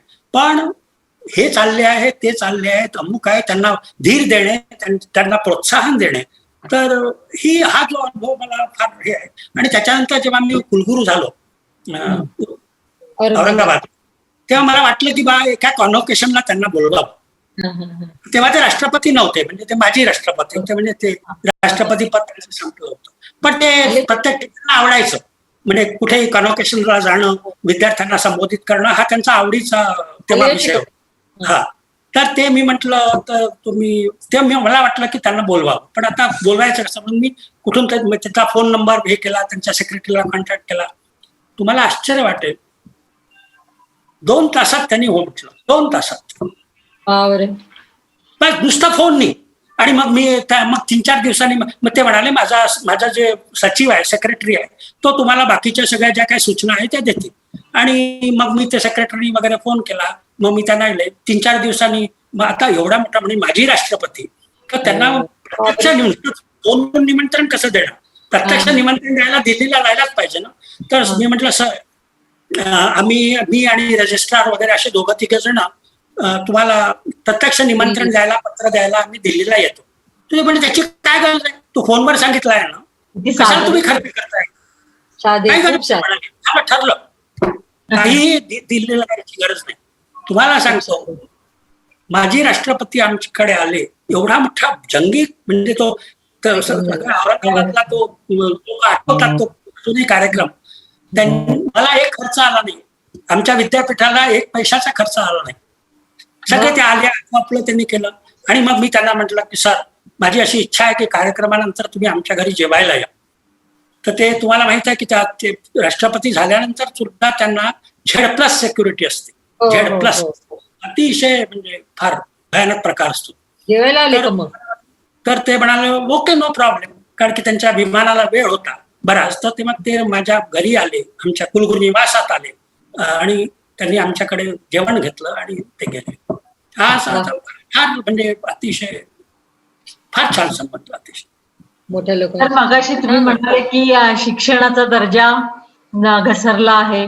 IIT सारख्या शैक्षणिक संस्था पूर्वी मर्यादित होत्या, तेव्हा संशोधनाचा दर्जा चांगला होता. पण आता या संस्थांमध्ये वाढ झाल्यामुळे या संस्थांचा सगळ्यांचा दर्जा घसरलाय, असं तुम्ही मगाशी बोलता बोलता बोलले. तसंच आपल्याकडे जी सरकारी शिक्षण संस्था आहेत त्यांच्यावर सुद्धा कोट्यवधी रुपये खर्च केले जातात, पण या संशोधनाचा कोणाला फायदा होतो का? तसंच हे UGCचे PhDचे गेल्या 10 वर्षात मूल्यांकन जे करणं आहे सुरू, ते पण हास्यास्पद आहे का? याबद्दल तुम्हाला काय वाटतं? आता मी तुम्हाला मगाच मी सांगितलं की स्पष्टपणे सांगतो की संशोधनाचा दर्जा निश्चित घसरलेला. हो. कारण काय झालंय, सगळीकडे आपण नियम शिथिल करून टाकले. तुम्हाला सांगतो, म्हणजे जसं मी म्हटलं ना, 70-80च्या दशकात जेव्हा मी PhD घेतली तेव्हा इतके कडक नियम होते PhDचे, कळलं का? म्हणजे PhDचा थेसिस जो परीक्षण व्हायचं, जे हे होते ते अतिशय कडक नियम होते. हळूहळू त्या नियमात काय झालं, जसा तो दुधात आपण पाणी टाकतो ना, तसा तो दुधात पाणी टाकण्याचा प्रकार झाला. आणि मग ते म्हणजे नाही, कसं तरी करून त्याला PhD द्यायची, कसं तरी करून करायचं, काहीतरी करून काम करायचं. जसं आमच्याकडे खास करून सायन्समध्ये किंवा इंजिनिअरिंगमध्ये परदेशीय जर्नलमध्ये पेपर प्रसिद्ध व्हावे लागतात. आता तुम्ही मला म्हणाल की परदेशातच का, आपल्याकडे जर्नल नाही आहेत का? त्याचं उत्तर नाही आहे. ज्या त्या दर्जाचे आणि त्या स्तराचे जर्नल्स आपल्याकडे फार कमी आहेत, 1-2 असतील असं नाही. पण कारण काय असते, ती जी पद्धत असते ना प्रसिद्ध करण्याकरता, जी तुमची ज्याला चाळणी म्हणतो आपण, ती चाळणी तिकडे फार कडक आहे. सहजासहजी तुमची होत नाही. एकदा ते रिजेक्ट करतात. आता आमच्याच त्यावेळेचे जेव्हा मी PhD करत होतो, एकदा नव्हे, दोनदा नव्हे, असे 2-2दा रिजेक्ट व्हायचे की नाही, हे काम पूर्ण केलं नाही, हे काम अपुरं आहे, अमुक आहे. पण आम्ही ते मनाला लावून घेत नव्हतो. ते काम आम्ही चिकाटीने करत होतो. आमची निराशा होत नसे. त्यामुळे खरं म्हणजे काही वेळेला वाटायचं असं की आपण खरंच इतकेदा आपला रिजेक्ट होत आहे तर कशाला पाठवायचा पुन्हा. पण आमचे प्राध्यापक म्हणायचे नाही, पुन्हा पाठवा, त्यांना आपलं म्हणणं समजावून घ्या. ही जी चिकाटी होती किंवा हा जो हे होता ना, तो आता राहिलेला नाही. आणि इंजिनिअरिंग आणि सायन्सचं याचं कारण काय झालंय की आपलं विद्यापीठाचं संशोधन हे कुठल्याही समाजातला उपयोगी होईल की नाही याची मला शंका आहे. म्हणजे मी पुन्हा इथं सांगतो, काही अपवाद असतील, म्हणजे 5-10% उत्तम असतील, प्राध्यापक असतील उत्तम दर्जाचे, कोणी म्हणेल नाही नाही मी असं केलं आहे, मी हो मान्य आहे मला. 10% चांगले असतील. मी 90%ची गोष्ट करतोय, मी 80%ची गोष्ट करतो. कुठलंही संशोधन समाधान म्हणजे समाजाच्या, म्हणजे तुम्ही आता मी तुम्हाला सांगतो, एक आपण सर्वे करा, ज्यांना PhD मिळाली आहे त्यांना आपण हा प्रश्न विचारू की बा तुझ्या PhD प्रबंधाचा कुणी कुठे कसा उपयोग केला, हे तू मला कुणीही केला. म्हणजे सरकारने केला का, एखाद्या उद्योजकाने केला का, एखाद्या म्हणजे शेती क्षेत्रात त्याचा उपयोग झाला का, शेतकऱ्याला उपयोग झाला का, किंवा बँकेत उपयोग झाला का, कळलं का, किंवा याच्यात आपल्या मेडिकल क्षेत्रात उपयोग झाला का, नाही, कुठेही झालेला नाही. आणि इव्हन आता ह्या ज्या लॅबॉरेटरीज आहेत, Council of Scientific and Industrial Research, Defence Research Development Organisation किंवा इंडियन स्पेस रिसर्च ऑर्गनायझेशन, सगळीकडे RR रिसर्च आहे. तिथे मी असं म्हणणार नाही तिथे काम होत नाही. सॅटेलाइट जातं, सॅटेलाइट उडतं, सगळं होतं, काही संशोधन होतं, काही लोक जागतिक दर्जाचं संशोधन करतात. पण इन जनरल स्वातंत्र्योत्तर काळात CV Raman, doctor Jagadish Chandra Bose, doctor Ramanujan, doctor SN Bose, ही जी मोठी दिग्गज मंडळी होऊन गेली, त्यांच्या दर्जाचं संशोधन हे आपले भारतीयच आहेत ना. त्यांनी सुद्धा संशोधन केलंय, ते अमेरिकेत जाऊन नाही केलंय, भारतात राहून केलंय. आता तुम्ही आपण आज बोलतो आहे किंवा आपण हा व्हिडिओ टॉक करतो आहे, याला आपण वायरलेस कम्युनिकेशन म्हणतो. वायरलेस कम्युनिकेशन म्हणजे वायर नाही आहे आपल्यामध्ये. या वायरलेस कम्युनिकेशनचा शो 100 वर्षापूर्वी किंवा 100 वर्षापूर्वी कलकत्त्याला लागलेला आहे, कोणाला माहित आहे? तो डॉक्टर जगदीशचंद्र बोसनी लावला आहे, किती जणांना माहित आहे? आणि हे तेच जगदीशचंद्र बोस की ज्यांनी वनस्पतीला जीव आहे हे सिद्ध केलं. तुम्हाला आपण शाळेत वाचलं, वनस्पतीला जीव आहे हे डॉक्टर जगदीशचंद्र बोस यांनी सप्रमाण प्रयोग करून सिद्ध केलं. आता जो माणूस वनस्पती शास्त्रज्ञ आहे तोच माणूस वायरलेस कम्युनिकेशन इंजिनिअरिंग कडे सुद्धा काम करतो, हे किती जणांना माहित आहे? आणि ह्याला जगन्मान्यता मिळाली आहे. तुम्हाला सांगतो, तुम्हाला आश्चर्य वाटेल, डॉक्टर जगदीशचंद्र बोसचं हे संशोधन आमच्या इंजिनिअरिंग क्षेत्रात जी सगळ्यात सर्वोच्च संस्था आहे त्या संस्थेने त्याच्यावर स्टॅम्प मारला आहे की ते जनक आहेत, ते ज्याला आपण फादर म्हणतो, father of wireless communication, doctor Jagadish Chandra Bose. पण स्वातंत्र्योत्तर काळात हे झालंच नाही. याचं कारण काय झालं की IIT किंवा NIT ह्या ज्या संस्था आहेत ना, यांनी उद्योजकांसाठी म्हणा, इंडस्ट्रीसाठी म्हणा, असं फारसं काम केलं नाही. म्हणजे अपवादात्मक काही असतील, पुन्हा सांगतो, अपवादात्मक काही असतील, त्यांनी काम केलं असेल ती मला मान्य आहे. पण इन जनरल तुमचे प्रबंध, तुमचं संशोधन हे कुणातरी उद्योजकासाठी, बजाजसाठी, किर्लोस्करसाठी किंवा एखादी लस शोधून काढण्यासाठी किंवा मेडिकल क्षेत्रात किंवा शेतकऱ्यांसाठी, कशाला शेतकऱ्यांसाठी, अपंग लोकांसाठी असं काही झालेलं नाही. एकही सांगा तुम्ही मला. पण परदेशात काय होतं तसं नसतं. परदेशात प्राध्यापकाला लाखो रुपयाची ग्रँट मिळते ना, ती मिळते नासासाठी काम करण्यासाठी, डिफेन्ससाठी काम करण्यासाठी, आणि डायरेक्टली त्यांचं संशोधन तिकडे जातं. आणि म्हणून त्यांचं संशोधन जे असतं ते दर्जेदार असतं, त्यांना पेटंट्स मिळतात. आपल्याकडे होत नाही. आपण लोक म्हणतो की IIT तुम्ही हा सर्वे करा की IITचे किती लोक इथे आहेत आणि IITचे किती लोक अमेरिकेत जाऊन बसलेले आहेत. तिकडे ते मोठं मोठं काम करतायत. प्रतिभा आहे, गुणवत्ता आहे, योग्यता आहे, मनोवृत्ती नाही.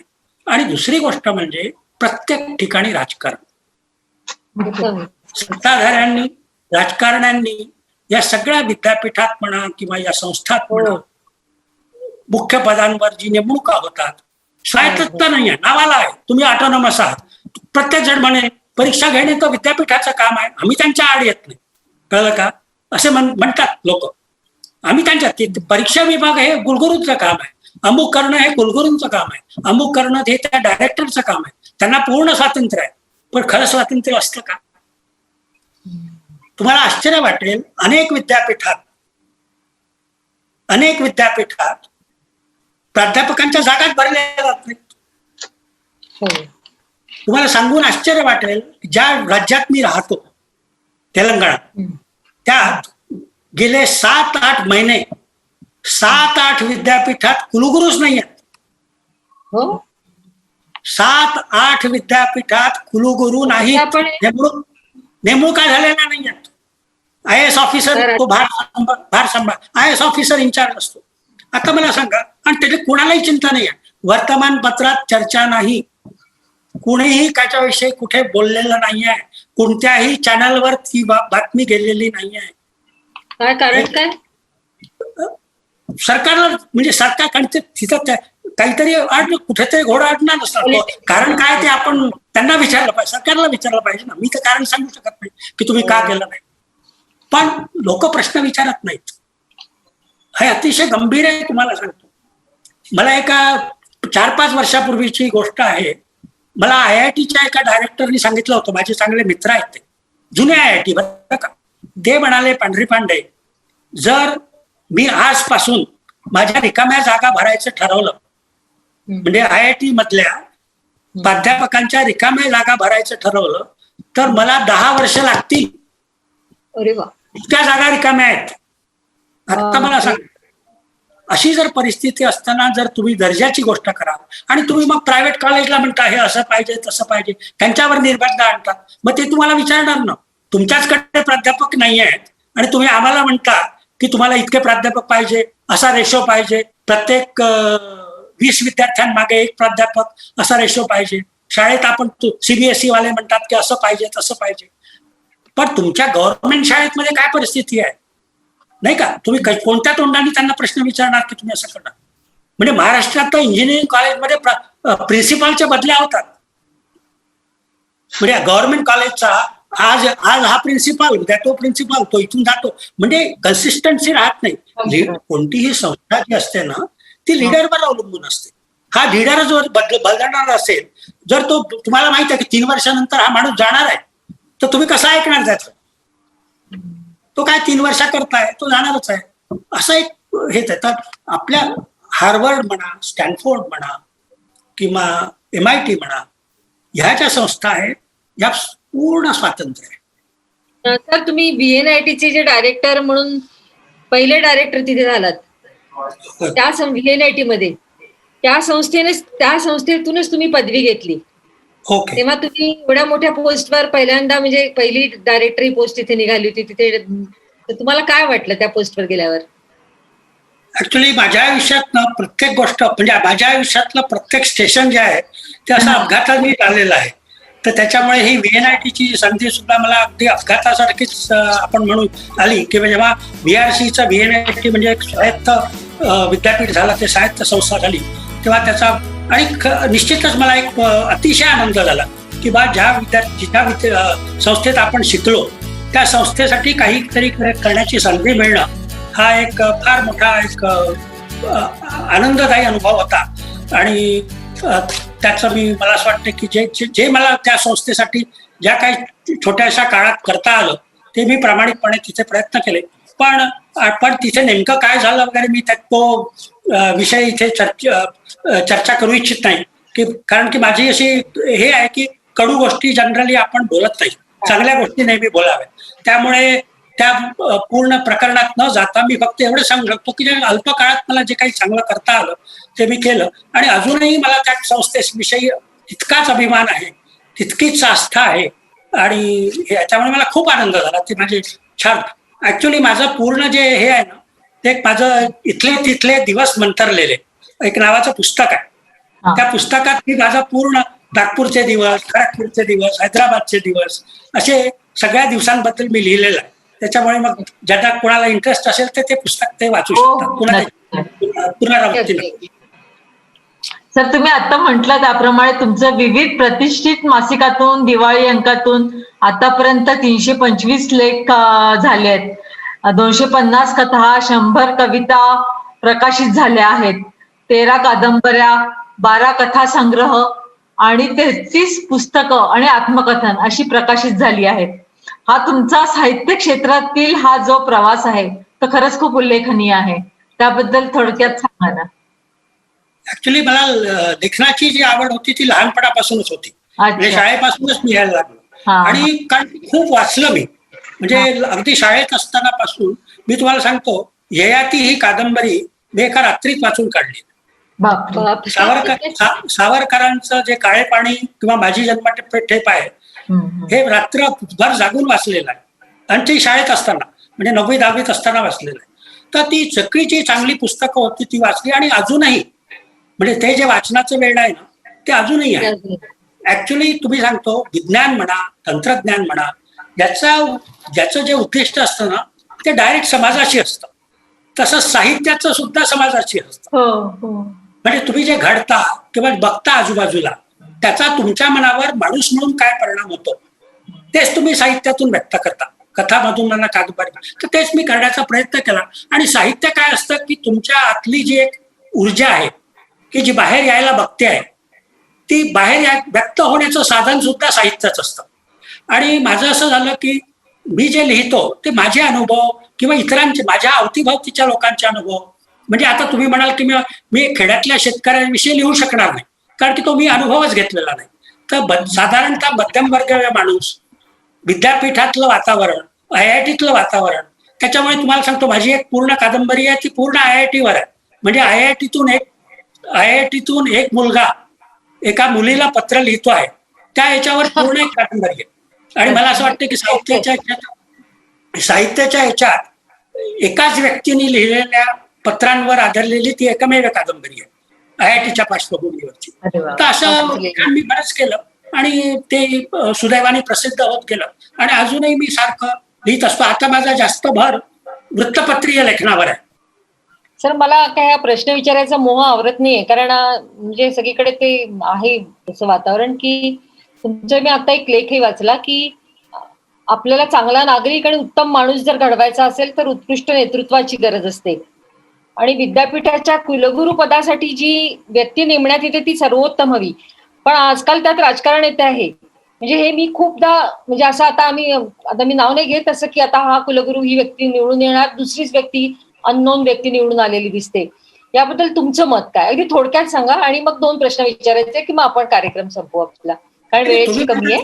मी मगाही सांगितलं, मला वाटतं विस्ताराने सांगितलं की शिक्षणात राजकारण निश्चिंत आहे. खास करून तुम्हाला आश्चर्य वाटतं नाही, जसं आता मी तुम्हाला सांगितलं ना की म्हणजे आमच्या इकडे 7 महिने कुलगुरूच नाही आहेत. आता कुलगुरूची निवड ही सुद्धा एका, म्हणजे काही अपवाद सन्माननीय अपवाद असतात, पण ते अपवाद सोडले तर बहुतेक तिथे कुठेतरी वशिला किंवा अमुक तमुक असतात. पण मी तुम्हाला सांगतो की काही राज्यपाल असे सुद्धा आहेत की त्यांनी वशिल्याला न जुमानता नेमणुका केलेल्या आहेत, असेही आहेत. असं आहेत, निश्चित आहेत. म्हणूनच काही काही ठिकाणी चांगले कुलगुरूंची निवड झाली. पण इन जनरल तुम्ही राजकारण्यांची ढवळाढवळ असते. ही ढवळाढवळ काय खास करून महाराष्ट्रात विद्यापीठाचा कायदाच इतका विचित्र आहे की प्रत्येक प्राधिकरणांवर निवडणुका होतात, आणि त्या निवडणुका अक्षरशः तुमच्या रेग्युलर निवडणुकासारख्या असतात. म्हणून वर्तमानपत्रात बातम्या येतात, अमुक विद्यापीठावर हा झेंडा, अमुक हो. विद्यापीठावर तो झेंडा, हो हो हो हो ही बातमी येणं माझ्या मते अतिशय म्हणजे चूक काय आहे. म्हणतात ऑब्जेक्शनेबल आहे. जोपर्यंत तुम्ही शैक्षणिक संस्थांना स्वायत्त करत नाही, राजकारणापासून अलिप्त करत नाही, ढवळाढवळ करत नाही, तोपर्यंत शैक्षणिक संस्थाची गुणवत्ता येणार नाही. पण याचा अर्थ हा नाही, स्वायत्त म्हणजे ऑटोनॉमी तुम्हाला मिळाली, त्याच्याबरोबर रिस्पॉन्सिबिलिटी येते, जबाबदारी येते. ही जबाबदारी सगळ्यांना घ्यावी लागेल. कोणाला घ्यावी लागेल? प्राध्यापकांना घ्यावी लागेल, कुलगुरूंना घ्यावी लागेल, जे कोणी डायरेक्टर असतील त्यांना घ्यावी लागेल, विद्यार्थ्यांना घ्यावी लागेल आणि तिथल्या कर्मचाऱ्यांना किंवा सगळ्यांना घ्यावी लागेल. तुम्ही असं म्हणू शकत नाही की आम्ही स्वतंत्र झालो तर आम्ही वाटेल ते करायला मोकळे झालो. स्वातंत्र्याचा अर्थ तो होत नाही. आपण स्वातंत्र्याचा अर्थ सुद्धा समजून घेतला पाहिजे. तुम्हाला आता आंध्रमध्ये तुमचं बायोडेटामध्ये पाहिलं, आंध्र प्रदेशचा बेस्ट टीचर अवॉर्ड मिळाला, उस्मानिया विद्यापीठाचा बेस्ट टीचर अवॉर्ड आहे, टीचर्स अकॅडमी हैदराबादचा लाईफ टाईम अचीवमेंट अवॉर्ड आहे, Anna university national award, sir Visvesvaraya award, Acharya Atre शिक्षण पुरस्कार, मौलाना आझाद शिक्षण पुरस्कार, असे अनेक अनेक पुरस्कार तुम्हाला मिळाले. या यशाचं गमक आणि रहस्य काय? ऍक्च्युली याचं पूर्ण श्रेय एकतर माझ्या शिक्षकांना आहे. हा. ज्या प्राध्यापकांच्या सावलीत मी वाढलो, ज्या प्राध्यापकांकडे मी कसं शिकायचं, कसं शिकवायचं हे शिकलो, त्यांना आहे. आणि ज्या प्राध्यापकांनी कसं शिकवू नये हे मला शिकवलं, त्याच प्राध्यापकांचा मी ऋणी आहे. आणि त्याच्याही पेक्षा जास्त मी माझ्या विद्यार्थ्यांचा ऋणी आहे. कारण की जे प्रयोग मी शिक्षण क्षेत्रात केले किंवा संशोधन क्षेत्रात केले ते विद्यार्थ्यांच्या संमतीने केले, त्यांना विश्वासात घेऊन केले. मी तुम्हाला सांगतो, मला अगदी अनेक जण विचारतात की बा तुम्ही औरंगाबादच्या विद्यापीठात कसे यशस्वी झाला, कसं काय काम केलं तुम्ही, कसं काय सांभाळलं. मुलाखत झाली होती ना त्याची, सह्याद्रीवर मुलाखत पण झाली होती. तर मी तुम्हाला सांगतो की तुम्ही लोकांना विश्वासात घेतलं, त्यांच्या बरोबर राहून काम केलं आणि त्यांचा मित्र म्हणून काम केलं तर ते सगळे तुमच्या बरोबर यायला तयार असतात. त्यामुळे मला, आणि तुमचा त्याचा स्वार्थ नको, तुमच्या म्हणजे तुमच्या इथे कुठे तुमचा स्वार्थ नको. तुमचा स्वार्थ नसला की सगळे लोक तुमच्या बरोबर येऊन काम करतील. तर माझं श्रेय म्हणाल तर ते माझ्या कुटुंबाला आहे की ज्यांनी मला साथ दिली, माझ्या पत्नीला आहे आणि माझ्या विद्यार्थ्यांना आहे आणि माझ्या खास करून आपल्या बंगालच्या IITच्या प्राध्यापकांना. खरंय खरं. तुमचा हा पूर्ण जीवन प्रवास अतिशय आवडला आम्हाला. तुमच्यासारखे कर्तबगार सर ज्यांना मिळाले, ज्या विद्यार्थ्यांना, ते खरोखरच नशीबवान आहेत. मला एक श्लोक आठवला, श्यामा विद्या विनयन शोभते, एक म्हण यांच्याकडे पाहून आठवते. आणि विद्या ददाति विनयम, विनयात यादी पात्रताम, पात्रतात धनमाप नोती, ततात धर्मम तथा सुखम, असा श्लोकून अगदी यथार्थ वर्णन सरांचं मला दिसून आलं याच्यामध्ये. तुम्ही जसा श्लोक म्हटला तसं जाता जाता एक फार सुंदर प्रार्थना, 4च ओळी आहे, त्या ओळीने संपवतो. जे टाळणे अशक्य ते शक्ती ते सहाय, जे टाळणे अशक्य दे शक्ती ते सहाय, जे शक्य साध्य आहे निर्धार दे कराया. म्हणजे मी जे शक्य साध्य आहे निर्धार दे कराया, मज काय शक्य आहे, आहे अशक्य काय, मज काय शक्य आहे अशक्य काय, माझे मला कळाया, दे बुद्धी देवराया. तुम्ही मला बोलावलं त्याबद्दल मी तुम्हा दोघींच्याही मनपूर्वक आभार मानतो. या निमित्ताने मला सगळ्यांशी संवाद महत्वाचा, वाद नको, तेव्हा हा संवाद साधण्याची संधी दिली त्याबद्दल मी तुम्हा दोघींच्याही मनपूर्वक आभार मानतो. तुमचे आभार मानतो. वेळात वेळ काढून तुम्ही आम्हाला आमच्याशी गप्पा केल्यात. धन्यवाद सर. थँक्यू. छान वाटलं. Thank you sir.